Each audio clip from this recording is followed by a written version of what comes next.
Hello everyone, and welcome to Calm and in the Forest with Mace around the world. Today we're going to talk about the implications of Angelina Jordan signing to Republic Records and what exactly it means to be a priority artist. I'm no expert by any means on the recording industry, but I believe a priority artist for any particular label is one where they prioritize their upcoming release and or releases in a way that a record label has many artists, maybe dozens, and those dozens of artists have many releases. And this is where the worlds of commerce and the worlds of art come together, and they have to work together. And the record labels look at things from a perspective of selling. They look at the product, which is the finished artistic output of the artist. They look at that as a product for which they have to market and sell. So the question is, how are they planning to market and sell Angelina's music? How have they formulated the contract for her selling of her records and music? And how is everything going to work out? What type of album are we going to get? When are we going to get it? So being a priority artist, you'd think, oh, she's the highest priority. We're going to get an album pretty soon. She must have a body of work already completed. That's not necessarily the case.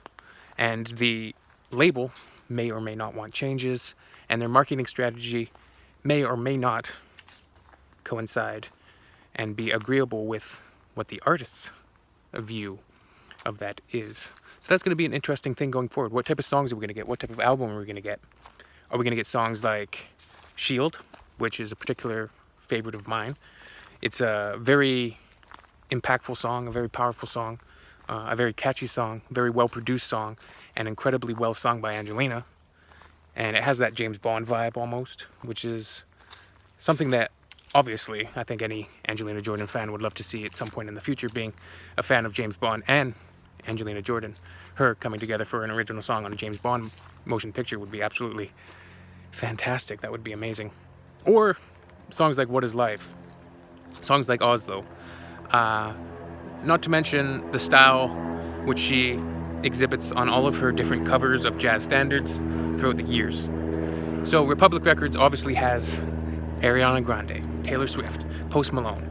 They have rap acts. They have pop acts. They have a myriad of different acts. So it's going to be very interesting to see how everything plays out. But the priority artist factor. I wonder if any of my viewers have insights on what exactly that means in terms of specific action by the label. Does that just mean that she's prioritized in terms of having a release in the next year or two, getting her music out there and capitalizing on her talent? She's still so young, she's so long to go, so I don't think it's a worry there in terms of a timeline. And of course, with the current state of the world, with the COVID situation, everything has been sort of changed going forward. We probably won't go back to the way it was before. Selling music, of course, the product used to be in a package. You had to package it in a CD or a vinyl or something like that. Today, so much of the packaging is actually just a compressed music file which people download. Of course, real fans want the physical media which they can enjoy at home, and it's up to the record label to figure out how to market that physical media and how to convince people to buy it. Of course, Angelina has a built-in huge fan base, an incredible fan base, and she makes incredible music, so I think she's going to be just fine. But it's going to be very interesting to see how this record label, Republic Records, how they decide to market Angelina Jordan. And I hope she has got a great contract. I know she has a fantastic support network and base to facilitate everything and guide her through this, I wouldn't say stressful, but it's going to be, it's a lot of responsibility.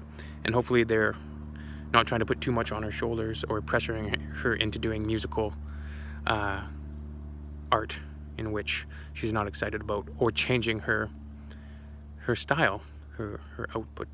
I think she's in very capable hands and very good hands. Republic is a giant label, owned by Universal Music Group.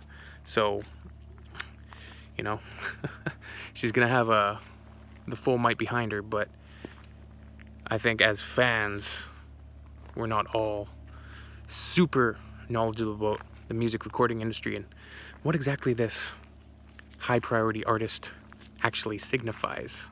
So it's going to be very interesting. I'm very much looking forward to it, but I just wanted to sort of proselytize. Is that the right word? No. I just wanted to have a quick discussion about this because I saw people commenting, what does priority artist actually mean to be a priority for your label? And what are the implications of this signing on her music, her output, and her art? Because there is a separation there. It's when art and commerce comes together. When you're on a major label, which they look at things from the business side, the artist looks at things from an emotional standpoint. Their music comes from an emotional standpoint. Their music comes from their heart, not from the, you know, want and need to sell as many records as possible. They want to make their art and spread it to the world for joyful purposes and to help people. So let me know your thoughts if you have any insight on this high priority artist or this priority artist designation, which we saw in the article I read on my prior video featuring Michael A. Star, her uncle, who's her manager. So let me know what you think, and we'll see you all soon. Peace out, my friends. We'll see ya on the next video. If you have any topics you'd like me to cover, any news, any articles, all my links, social media are in the description. You can send me anything you wish if you'd like to see it covered on the channel, and we can discuss it down below. We'll see you soon. Peace out.